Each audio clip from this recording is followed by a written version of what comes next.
Nu, psichologija studijuoja tas, kas jau nesugeba susitvarkyti su savim. Ir tai prasidėjo nuo to, kad aš susapnavau jausmą. Ir atsikėliau ir supratau, kad...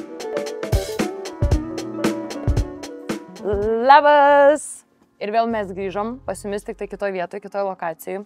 Ir šiandien kalbinam labai fainą Simoną, kuris studijuoja literatūrą ir psichologiją ir yra pirmakursis. Ir dar kiek aš žinau, tai jisai naudojasi artes liberales galimybėmis ir akademija cum laude. Kaip čia veikia, kad literatūra ir psichologija kartu, nes mūsų universitetas nesiūlo šitų studijų kartu? Visų pirma, ačiū, kad pasikvietėt. Labas tau, labai žiūrovam. Ir kai jūs sakėt pirmą literatūrą, tada psichologija. Tai iš esmės tai yra atvirkščiai, pirmą psichologija, tada literatūra.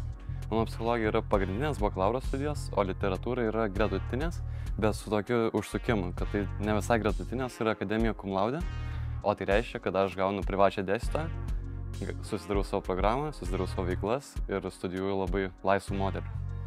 Tai tu gali turėti savo tvarkaraštį, pasidaryti viską taip, kaip tu nori, kaip tau yra patogu tiesiog, ar ne? Iš esmės, taip. Tai tu man dabar pasakyk, jeigu sakai, kad tai yra tavo psichologija, pirmoji studijų kryptis, tai tu mėgsti išklausyti labiau žmogų ar patarti jam? Studijuojant tokį mokslą tikrai apsimoka pirmiau išklausyti, tada padėti, nes tu paremta visą terapiją.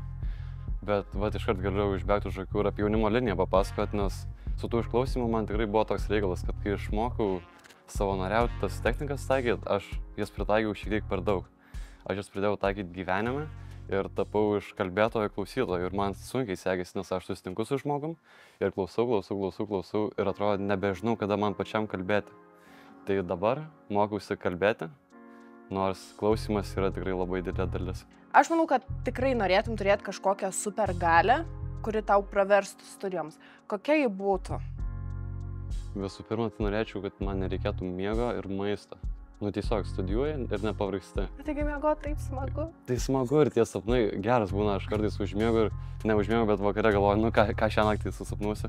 Ką aš sapnuoju, tai jausmais, man labai patinka. Ir mokėmės dabar apie Freudą ir apie sapnų analizę šiek tiek minimaliai, bet taip smagu yra atsikėlus net neanalizuoti sapną, bet jaust tą jausmą. Tai neseniai man tai buvo, nors čia gal per anksti sakyti, bet nieko pasakysiu, kad kaip ir deitinu su mergina ir tai prasidėjo nuo to, kad aš susapnavau jausmą ir atsikėliau ir supratau, kad blemba jo, aš noriu ją pakviesti pasimatymą. Nekartą turbūt esi girdėjęs, čia daugelis esam girdėję, kad psichologija studijuoja tas, kas jau nesugeba susitvarkyti su savim. Tai dabar jau arba dėk tą stop ženklą ir pasakyk, kaip yra. Labai stabdau. Tekiai įsivelti iš tas diskusijas, jos nebuvo malonios. Man labai įdomu, su vyresnės amžiaus žmonėm? Jo, vyresnė.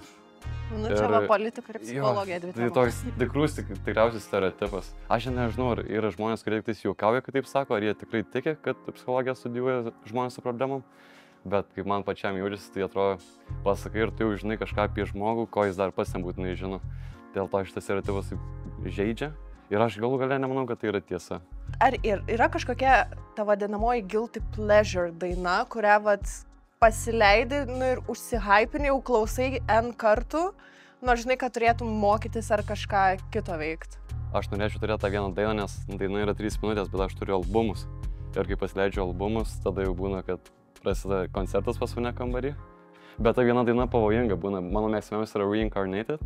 Ir jeigu ją pasileidžiu, jau užverčiu knygas, jau įsijungiu lyriksus ir varau kartu su Kendricku.